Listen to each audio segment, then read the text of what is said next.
everybody, welcome to AMC Movie Talk for movie fans. I'm your host, Sinead DeFries, and this is The Daily Show, where we bring you the latest news from the world of movies, plus some insight into what it all means. Joining us, as always, is AMC Editor-in-Chief, John Campea. Well, greetings and salutations, everybody. Welcome to the best damn movie-related show on planet Earth, coming to you live from right here in Hollywood at the Stream.TV studios, and we are so glad you decided to make us part of your day. Also here is the senior editor of Rotten Tomatoes, Gray Drake. Yay! Hey! It's so good to be back. Mwah. Hello, AMC, and adios, pantalones.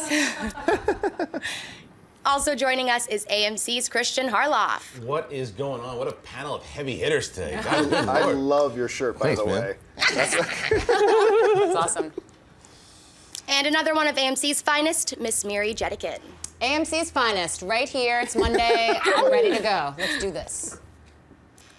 It was a great weekend at the box office with an almost photo finish for the #1 spot. Both Gone Girl and Annabelle took in over $30 million on their opening weekends, far exceeding October averages and initial projections, with Ben Affleck barely edging out the creepy little doll. Gone Girl took the #1 $38 million, and Annabelle took the #2 spot just behind it at $37.2 million. In third place was Denzel Washington's film The Equalizer with $19 million. In fourth place was Box Trolls, dropping only 28% from its opening week with $12.4 million. And rounding out the top was The Maze Runner, continuing its strong run with $12 million. John, your thoughts on the weekend box office? I mean, it's great. Yeah. I mean, this is a great October weekend. Yeah. And I'm really happy for two films in particular on here, and that's Denzel Washington's Equalizer, which I really liked. I like The Equalizer a lot. I did just like it. I loved it. And so it only dropped 44%, which is great. Yeah. And then Box Trolls only dropped like 29%, which is so good because that means word of mouth is getting out about it. It's such a charming movie. And if the movie hadn't have succeeded, Leica might have shut down. Yeah. Those movies are so expensive, and so I'm so relieved. What a great marketing campaign. Yeah, no, they did a great job, so I'm really glad to see that short drop. And you know, well, if you saw our AMC Spoilers review of Gone Girl, you know what I thought of Gone Girl. I love that movie. And then the creepy little doll. I mean, we talked about some of my past relationships, but I mean, the creepy little doll is there too. So this is a great weekend. Nothing surprising really, except for how small the drop-off was for like Box Trolls and Equalizer, which is really a pleasant surprise. Mira, your thoughts on the weekend results? Yeah, the only surprising thing about the box office this weekend is just how well the first two films did. Gone Girl and Annabelle both outperformed expectations, and it's the second highest box office weekend for this weekend in October, I think, ever. I think the only one that's higher is 2008. I think High School Musical and something else. Exactly. So this is actually a record breaker for October, which is really exciting. And I loved Gone Girl also. I think what's cool, too, about Box Trolls, to go back to that, is it's like his third film, and it's actually performing the best out of the three. So to your point, I hope that it continues, because they make some of my favorite animated films. Gone Girl was amazing. This is Fincher's best film. I mean, it's his best performing film. Yes. Sorry, not necessarily his best film. Ooh. Spines went up all over America just for a second. No. What? I'll tell you though, seen Seven? I don't think that's far from the truth, you guys. I think it's really one of his good. best. It's really, really solid. It's a close call. Yeah. It's so good. It's so beautiful. Top 5. Top 5. We could have an entire show on placing this in Fincher's. We don't talk about Fight Club. Anyway, it was a really good weekend for Fincher. I'm gonna get punched in the face. Yeah, I'm just looking forward to the crossover between Gone Girl and Annabelle 2. It's gonna be a good crossover. No, look, the purist film fans obviously came out in droves to see Gone Girl, and as well the Ben Affleck fans.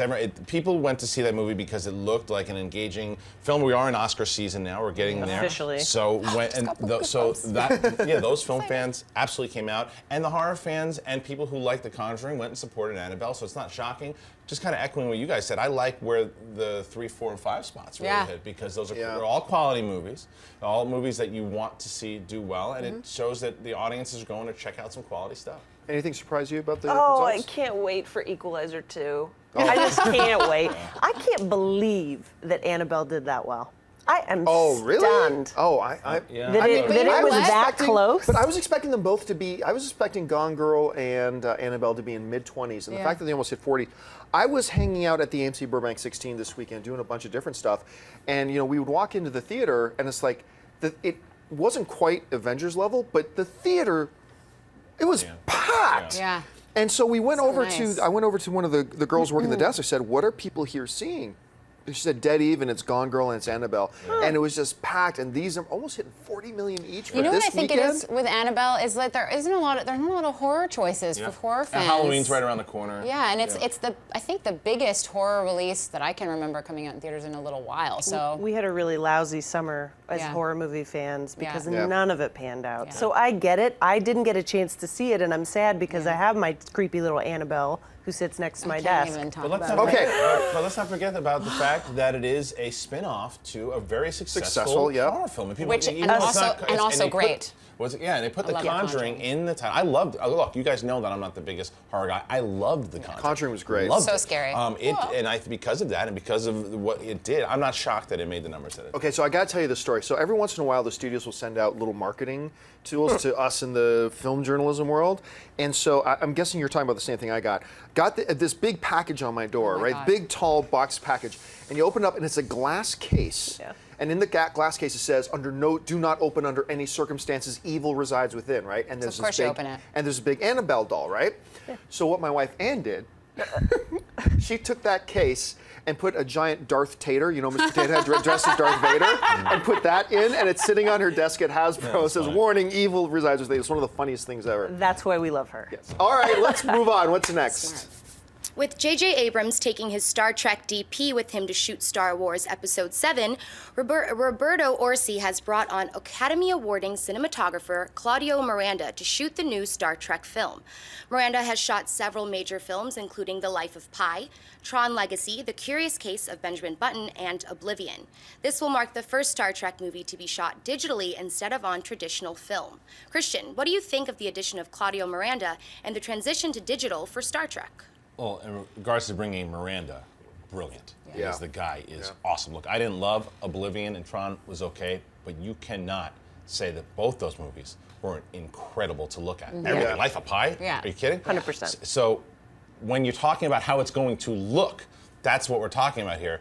That's a big move. That's a great move because when you see these images and you see what this guy is capable of, Oh, yeah. this next Star Trek movie is going to look awesome. The different planets, the stuff that you can Yeah. see, that is very exciting to me. As far as digital, I'm a traditional film guy. I'm more excited. Okay, Grandpa. I'm very excited in episode 7. We'll be in the... Yeah, I love that the fact that episode 7 is coming back to film 35, but cool. I mean, it's still going to look awesome with this guy. And when you're adding that, big move, smart. I used to be one of those people, you guys, that was like, digital's never gonna look like film, and you guys can take your cameras and go home. And it absolutely does. It's beautiful. And Gone Girl is Fincher's first digital film. Yeah. Yeah. And it's stunning. Easily held up against his other films visually. But there's nothing like a beautiful 35 millimeter Sure. film, or a film even just projected in 35. The worst thing about digital is the projectors that always screw up. Right. You know, for two things. One, when I look at a picture of him here, he just hits me as the type of guy who would turn his Oscar into a bong. Yeah. I'm just saying. It's like Garth. I was Yeah, going which to is say he kinda looks awesome. elvish. Yeah, which is kind of awesome, Sort actually, of. in another way. Whenever I hear this discussion between traditional film and digital, though, I just think of somebody trying to make the argument to me that the rotary phone is still better than an iPhone. Yeah. Like that, it just, to me, you know, 99.9% of film-going fans today, they have no idea. You just can't tell. If this film was shot in film or if this film was shot in digital, it is Yeah. easier to shoot in digital. It's cheaper to shoot in digital. It's more flexible to shoot in digital. You know, the 1990s are gone, guys. Yeah, I'm with Let's you. move on. And I think a lot of I'm down filmmakers, with you it. know, I talked to a couple of filmmakers that still use film, and one of them kind of admitted, this is just what I grew up using. And so this is what I'm comfortable with, and I ain't gonna change. It's like, well, in that case, more power to you if that's what you're comfortable with. But I love that they're moving into the 21st century with digital, and you're right. And you know the other thing that he shot that looked beautiful? A lot of people have mixed feelings about the film, but The Curious Case of Benjamin that Button, Beautiful. the cinematography in that movie is Amazing. just like jaw-dropping. Well, and these are all movies that have really amazing effects as well. And Robert That's it. Rodriguez was the first person to be like, shooting film is the worst when you were like making For these effects? huge Yeah. effects films. Because So- you have the files are digital files when you shoot digitally, obviously. So it's much easier to render and use computer graphics. The other thing about Miranda that's cool is his look. He's got a very clear, very very crisp, very beautiful. It's almost like hyper-real aesthetics in all of his films, even though he's done so many different kinds of Right. films, whether it's Benjamin Button or Tron Legacy or whatever. I think he's the guy for the job. And I think given the project and given his talents and given his comfort level with digital, I think it's a perfect marriage. You know, I read a headline that said he scores the new Star Trek. I'm sorry, Star Trek scores absolutely. him. And, because the thing is with him, look, there are a lot of amazing cinematographers out there. Totally. But when you watch all of his movies, all the ones that we mentioned, you really notice, like Life of Pi, and like you notice, like I said about Oblivion. I'm not the biggest Oblivion fan, but the first thing I said about that movie was it looks so amazing and it's beautiful. gorgeous. The guy is a painter. He's a painter. Yeah. All right, folks, we've reached that part of the show for buy or sell. Here's how this works. In front of her, Sinead's got a few other items in the world of movie news. She's going to run them down. Then those of us at the table are simply going to say whether we buy it or sell it. So, Sinead, what do we got? One of the stars of the first two Hellboy films, Jeffrey Tambor, was recently on the Colbert Report and said the following: "There is actually talk of a Hellboy 3, but they better hurry or I'm going to be in a walker." Ray, in light of Tambor's comments, do you buy or sell that we'll get to see a Hellboy 3? Oh God, I want to buy it so bad, but we've been waiting for this forever already. Yeah. And Ron Perlman has said the same thing, that like he can't be Hellboy much longer. Yeah. The only person that's still like able to do it, I think, is probably Doug Jones. Yeah. Like as He could Abe do Sapien, anything. right? Because he's not of this earth. And oh God, I want to buy it so bad, and I've given up hope. Yeah, I got to sell it. I mean, Del Toro himself said it perfectly when he said, look, if I'm going to do Hellboy 3, it's going to be a $200 million movie Yeah. because of what I want to do with it. And there's just no studio. When you look at the box office results of Hellboy and Hellboy 2, and I like both those movies very much, especially the first one. For me, it's got a very special place in my heart. But nobody's going to give Del Toro $200 million to do Hellboy 3 when it can't possibly make it back. So I don't know when Jeffrey's talking about these conversations happen, because there have been conversations. I just don't think they happen, on Tuesday. Yeah. So I want to say buy. I'm with you completely, but I got to sell it, Christian. I'm selling it big time. Both of them. I actually like two, almost a little more than one. I love the first two, but for everything you just said, from what I heard, Del Toro said it wasn't going to happen. I remember back in the day too. So it's just, if he's saying, if they bring in somebody else to do it, I don't want to see a third one. So No. it's Del Toro's project, so you have to do it with him. And maybe Tambor was just kind of saying it, kind of goofing around, but it's not going to happen. Mary? Yeah, I sell it for all the reasons that have been mentioned. Also, maybe the only way this could ever really happen is if, for some strange reason, somebody sees how well Pacific Rim 2 does and the big budget that they're giving him and says, "Oh well, maybe," but I still don't see how this is happening. And conversations, like you said, are conversations. It's not like people are busting out deal memos and starting to sign on the dotted line. You have to do the math. Pacific Rim 2 isn't going to come out for another few more years, Yeah. and then Right. you've got another long while before help, and then And He's going to want to move on, though, Yeah, and too, he's from doing a doing million stuff. things, Yeah, I mean, right? but even he produced a lot of stuff. But if he's doing Pacific Rim 2, Yeah. and then he does Hellboy 3, it's like Del Toro is the type of guy you want to see him do more than just the same types of movies. Let's see something new. Like, he wants to do a lot of stuff. Yeah, I want another movie like Pan's Labyrinth. I want Yes, something like that. any day of the week and twice on Sundays. But I also, will let's take not another forget, Pan's too, Labyrinth. a lot of the comparisons to Pacific Rim made a lot more money Right. than Hellboy or Hellboy 2 did, Totally. so it's a little bit of a different story. totally. All right, what's next? In a recent interview, X-Men Days of Future Past and the upcoming X-Men Apocalypse, writer Simon Kinberg said the new Apocalypse movie will spend time looking at the developing relationship between Jennifer Lawrence's Mystique and Nicholas Holt's Beast. Miri, buy or sell X-Men Apocalypse using the Beast-Mystique relationship as one of their storylines? I buy this very wholeheartedly for a couple of reasons. First of all, Kinberg has delivered so much with this franchise. I loved Days of Future Past. I think he did an amazing job. So as a writer, I'll buy anything he does because I have faith in him. He's built up that confidence for me, and I think for all moviegoers. The last film made like $750 million or something. The other reason why I buy this is because Mystique as a character, and if you read that article, they kind of get into this a little bit. Mystique is sort of like the love child in a weird way of Eric and Charles. She was raised by both. She has Yeah, in many the ways. ideologies of both, so she perfectly embodies the tension between the two of them. And of course, because they're going to be exploring that relationship more, she's sort of the natural mutant to kind of embody that, as far as I can see. And the other reason, I mean, there's so many reasons why I buy this. I think Jennifer Lawrence is a really top-notch actress. I think if they had another person playing Mystique, she might not be able to pull off the vulnerability and the complexity of the character. And I think because they have an actress with such chops, and obviously she was such a shining aspect of Days of Future Past, it makes sense that they would utilize her and write more for her and write more around her. There's a lot of reasons why I buy this, but those are like the few that come to mind. Great. I don't know. My ovaries twitch when I think about this because I loved the last movie so much. And guess what it didn't have? A love element. Yeah. And I'm sort of excited about this not being another Wolverine mistake where we focus on a relationship because that just seems like the go-to. I agree with you. I'm going to have faith that this is going to be written properly because the last one was so good, but I'm selling it. Fair enough. I sell it big time. I don't want to, for what Gray just said, I don't want to see that angle of it. I mean, yeah, Kinberg has been great, but I don't need that. I don't need the Twilight segment of it because we're getting Apocalypse. Let's get Apocalypse. Let's end the trilogy. I don't need another storyline. Plus the fact it's just going to be awkward on set with those two in general. Yeah. So I would rather not see that. But overall, we don't need that now. It's not a startup movie for me. It's a movie that We're in this. We're in it. We're done. It's going to be about the mission of how they all band together and go against the greatest villain or the greatest threat that they have ever had. And in the meantime, well, yes, we're focusing on them, but look at them at the Olive Garden. It's like, no, I don't want to see that. I want to see them now. No more of that. I don't need it. Yeah, I got to sell this for two really important reasons. Number one, I do not like it when filmmakers go, oh, let's change our story to fit the actor, as opposed to making sure the actors fit the story. So I don't like this idea of, well, Jennifer Lawrence is really good, so let's expand her role.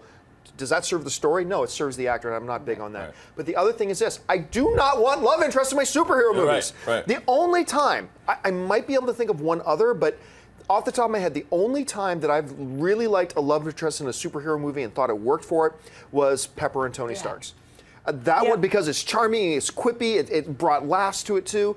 But I can't think of, Thor and Spider-Man, though, even though Spider-Man, you say what you want about Spider-Man 2, like the Gwen Stacy, their chemistry, regardless of what it is, I thought that their chemistry was very good. I thought Gwen just don't Stacy like actually love. serves. No, but I just think Gwen Stacy serves Peter love Parker's purpose.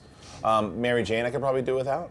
But for the most part, I agree with you. If they went to the Olive Garden together, Mystique would change herself into a bread basket. I would be into that. Right. I was going to say something. All right, folks, we've reached that part of the show for Mailbag. Listen, if you've got a topic or a question you'd like us to address on the show, you can email us anytime at amcmovietalk@gmail.com. Now, if you're watching us live, when we do the show live every day, Monday through Friday at 11 a.m. Pacific Standard Time, you can tweet in some questions, and we're going to save a few minutes at the end of the show to take some of your live questions as well. You can tweet those questions into @AMC Movie News. But for now, let's get to the mailbag questions. So, Sinead, what do we got?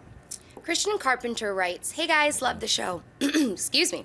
I was wondering if you could tell me what's going on with the 4th installment of Austin Powers.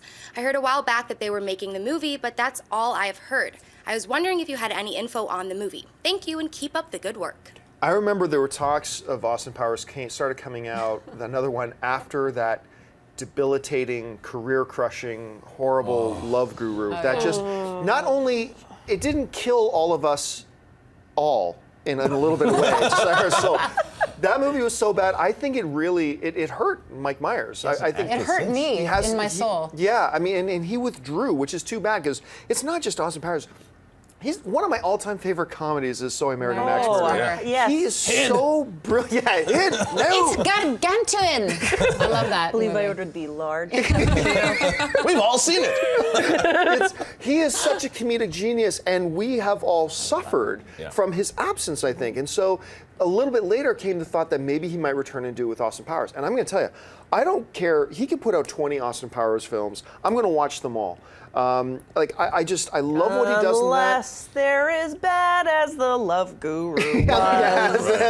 And even then, I would still give, if it was as bad as Love Guru, I would still give the next one another shot. Yes, me too. I mean, so I really want it to happen, but it has been years since I've heard anything definitive. Like at one point, I heard Myers finished a script for it, but that was like 3 or 4 years ago. I haven't heard anything else since. Have you guys heard anything at all? I just hope the storyline, if they do it, is that he's been gone training with Ra's al Ghul somewhere. Because like where has he been? You don't even see shots of him at like Starbucks. You don't even see him. Well, he had that He is documentary, directing right? now. He Is has he? that documentary Okay, that's coming out in theaters. Well, he hasn't been. Yeah. Yeah, I want to see, because the thing is, we forget also that Austin Powers, the first one, brought him back into the spotlight because he was gone for a little bit. He wasn't really doing anything that big, and that was such a mega hit. No one expected Austin Powers, the first one, to do the type of business that it did.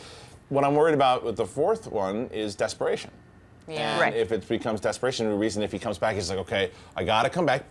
The flip side of that is what we've talked about before with Stallone. When Stallone came back, Rocky. About to say the same thing, Right. which Rocky, smelt of Rambo. desperation at first. But he did it right. Yeah. Rocky Rambo, as opposed to like a Schwarzenegger who comes out with The Last Stand, regardless of what you thought I about don't it. want to talk about that movie. But I like The I Last like Stand. The Last I did Stand. too. But the problem was it wasn't a It wasn't franchise. So if Right. Austin Yeah, Powers it came, was- I mean Austin Powers. If Mike Myers came back with something, you know, like The Love Guru or whatever a separate movie is, that is hurting. So it makes sense for him to come back. Let's just hope that it is good. I have a simple request. I would like to see a Wayne's World. Where are they now?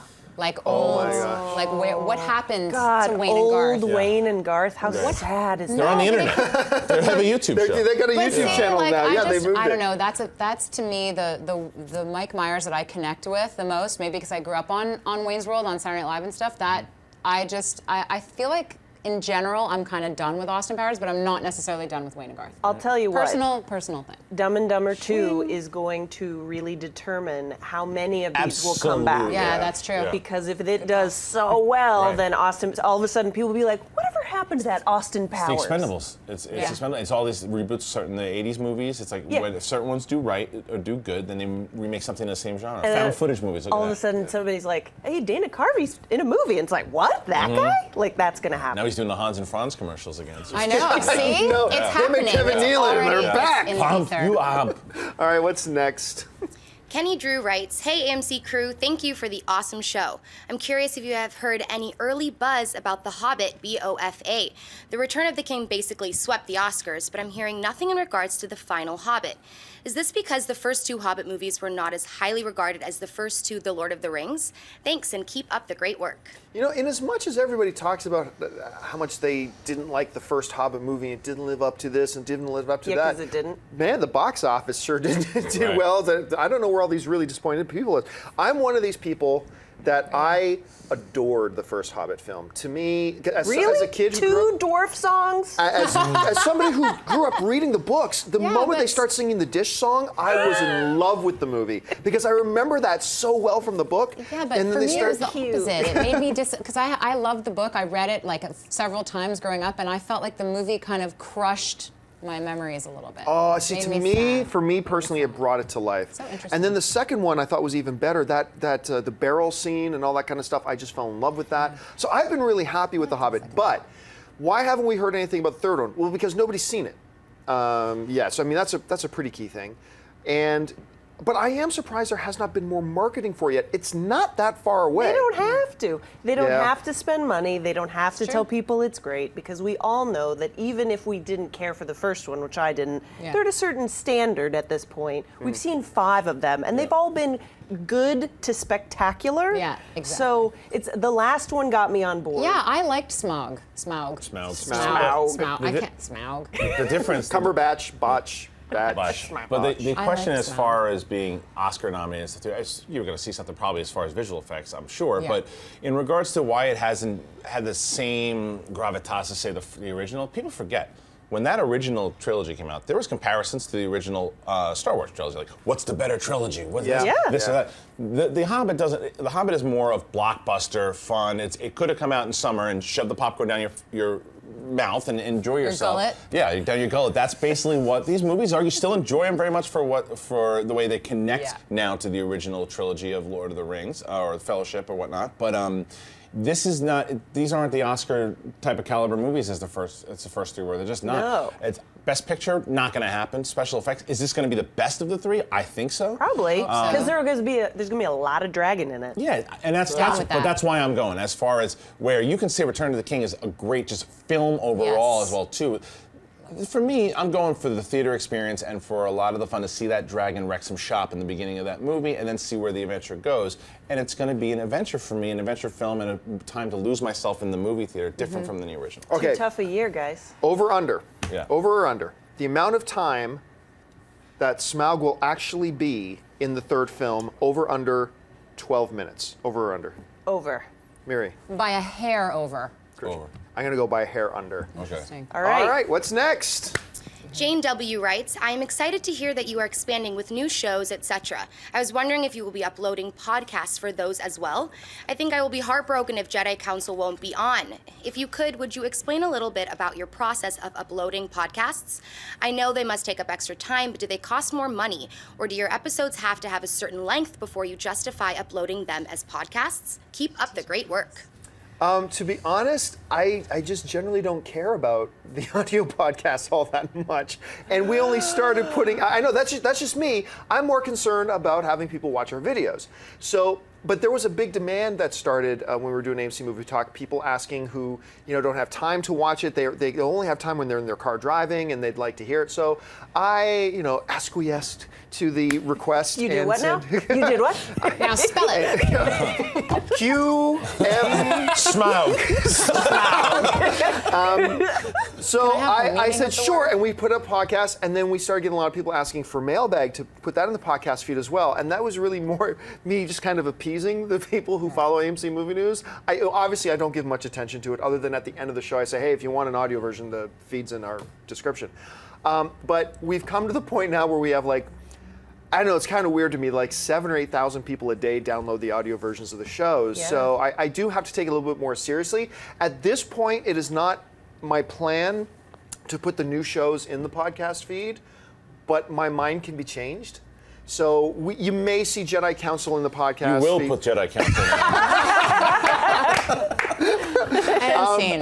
And this is a great point. I talked about it on the weekend AMC Mail Bag, but we have. I'm really excited about this stuff. In AMC Movie News Phase 3, we are relaunching as a regular weekly show, AMC Jedi Council. We got Miri coming out with AMC Rewind, which I'm excited about. Jazz hands. Schnepp and AMC Heroes is going to be really cool.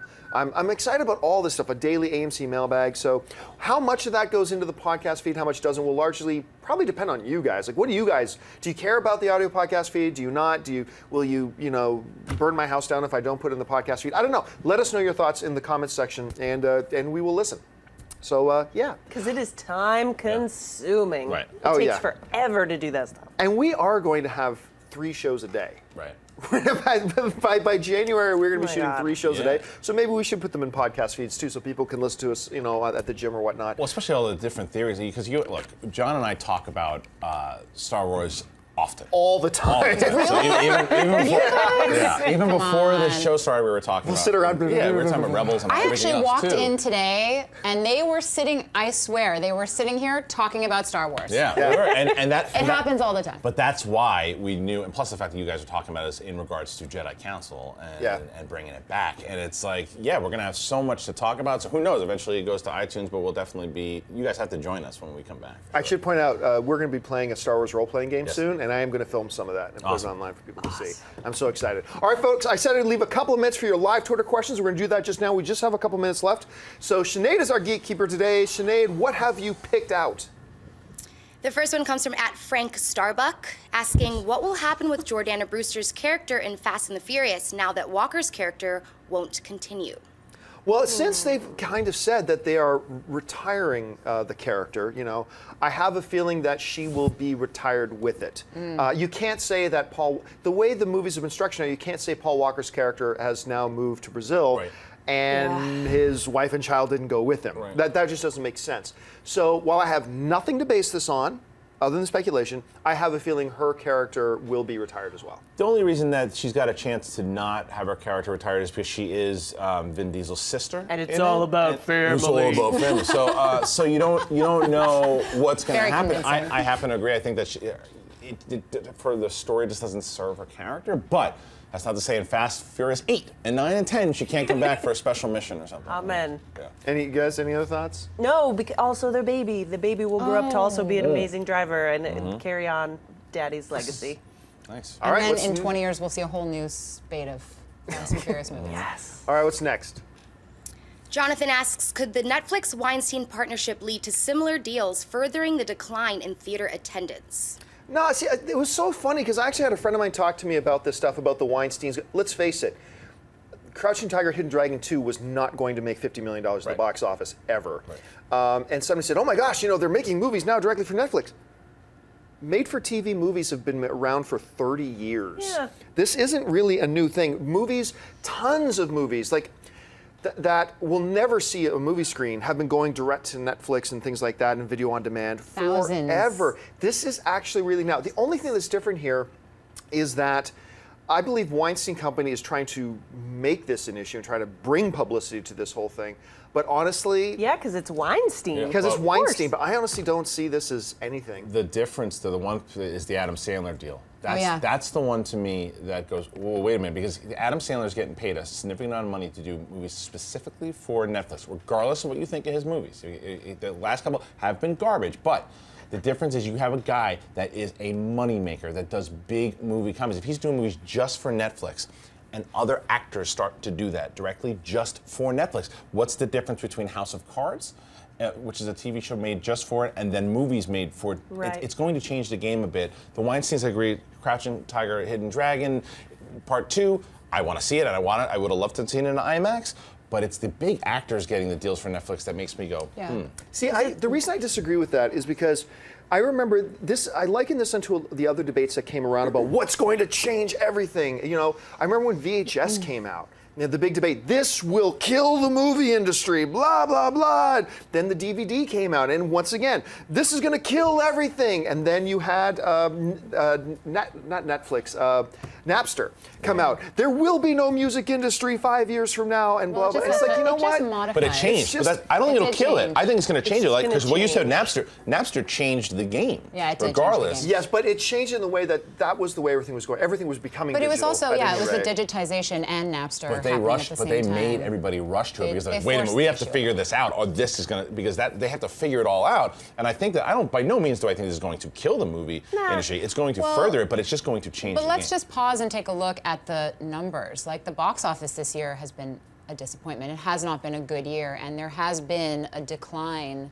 There's a trend that less people are seeing movies. Well, domestically. Yeah, Yeah. domestically. I don't think that people are ever going to stop going to movie theaters because it's not just about the movie, it's the experience, it's Right. the sound. Like those AMC Prime theaters, when you sit in that chair, you're like, I am the king of my castle. But for in which this chair. movie? But for which movies though? Right. Because for Right. like an Adam Sandler comedy, if you don't have to go see Yeah, it in you the won't. theater, You won't. smaller movies, comedies, but big movies like they put the Avengers 2 or 3 on Yeah. No way. Netflix. No, you're going to Yeah. watch it in the theater. Well, that's the Absolutely. key. Is the filmmaker like Adam Sandler has been experiencing diminishing returns. It's the Yes. same with all these Nicholas Sparks movies that are coming out. Like anything that the film industry determines they can't successfully sell anymore are going to have a lot of success with an exclusive VOD deal like and, this. yeah, Yes. exactly. But that's Adam my- Sandler is hurting. His movies Blended did so badly. Yeah, so oh yeah, blended, badly. It was blended one of the bombed. big bombs in the summer. People have started to catch on now, and Yeah. that's the thing to me. Now, if this really was massive. if this was an instance where it was like Michael Fassbender has announced that he's doing this, but what we're talking about, particularly two properties, is Crouching Tiger, Hidden Dragon 2 that's coming 10 years too late. Yeah. That nobody has been talking Right. about or buzzing about. We're talking about Adam Sandler, who it seems like the Declining public star. has. Man, I still think Adam Sandler can have an Oscar on his mantle if he did for the next 5 years just did dramas. Absolutely. If he Punch Drunk McConaughey, Love. He was the Oh, best. if he McConaughey. Oh, Yeah, he was the God. best part Punch in Drunk Men, Women, Love. and Children. He Yeah. was the best part in that. But as far as his comedy goes, he lost me a long time ago, Yeah. and now the box office is showing that. So we have a guy, as you pointed out, in complete decline doing that. So to me, this is just another round of movies that they know won't make it in theater, and so they're putting it on VOD. Yeah. And until something significant happens to change that, like DiCaprio getting the deal. DiCaprio makes some kind of deal, whatever. But look, studios will make far more. If they have a good movie that'll sell, they'll make tons But more money. Netflix putting has it the in cash to go theaters. after guys like that. You know, Sure, you they mentioned do, something. but they're going to lose money on You it. mentioned something too, though. There's also foreign box office and the culture of movie going in foreign cinemas that makes a big difference. Like China is now allowing more American films every year. They're Yeah. they're opening those doors, and now production companies are actually looking at like co-productions with China, like Michael Bay. And so there's exactly. But there is going to be, I think, I think the industry is just we're in a really interesting it's like the world is shifting and evolving, and the tectonic plates are moving, and we're in a very transformative time. So it's anyone's guess, but I do think there is going to be room for theatrical releases, room for VOD, room for Netflix, because there's people just like consuming content, and that's never going to change. So it's just a matter of. I think it'll how. stay the way it is now. I think the films that are good enough to be in theater, because in theater they will always make more money. Look at Gone And the Girl. films that aren't quite good enough to either be in theater or they don't think they can sell tickets to, they'll go straight to VOD, and where they can have some success and enjoy some success. I don't think the stuff we've seen recently changes any of that. I think it may draw attention to it more than we have in the last few years. But yeah. Let's have this conversation again on AMC Movie Talk in like 2035. Because it's going to be really different then. Yeah. But only then, like so far down the road that Yeah. I think the shift is going to be almost imperceptible. Like we just... Yeah. All right, folks, we have run overtime. Thank you so much for joining us in this installment of AMC Movie Talk. We are so glad you came by and hung out with us for a little while. Listen, don't forget, lots of great films playing at AMC theaters right now, actually. Head on over to www.amctheaters.com for your theater, showtime, and movie ticket information. And as I mentioned earlier, if you look in the description of this video, you'll find our podcast feed. If you want to listen to our podcast on your drive to work or while you're in class and ignoring, your significant other or whatever, it's a great opportunity to do that. I want to thank the people sitting at the table with me. First of all, our special guest today, senior editor from Rotten Tomatoes, Ms. Gray Drake. Gray, where can people find you online? Oh my God, you guys, the RottenTomatoes.com page has finally gotten a redesign. It's so much easier to find stuff, so you can see my video interviews there, and on Twitter, @GrayDrake, GRAEDRAKE. And of course, Mr. Christian Harloff. Christian, where can people find you? I will be ignoring my significant other on Twitter, so you guys can go there and let's look forward to Jedi Council. Let's do it. And Miri Jedikin. Miri, where can people find you online? Miri the Jedi on Twitter and Instagram and in your mind. And our lovely host today, Miss Sinead DeFries. Sinead, where can people find you? I am on Instagram and Twitter @Sinead DeFries or @thatsosinead.com. I love that so much. So Sinead. You can find me on the various social media networks. That's so John. At John Campia on Facebook, Twitter, Instagram, whatever. Thanks a lot for joining us, guys. My name's John Campia for AMC Movie News, and until next time, bye-bye. Hey everyone, if you liked this video, click that thumbs up button and make sure to subscribe to our AMC Movie News YouTube channel. It's free and helps you stay up to date with all the latest movie news, as well as our daily AMC Movie Talk show. Also, make sure that you follow us on Facebook and Twitter to stay up to date with all of our special promotions, contests, and prize giveaways.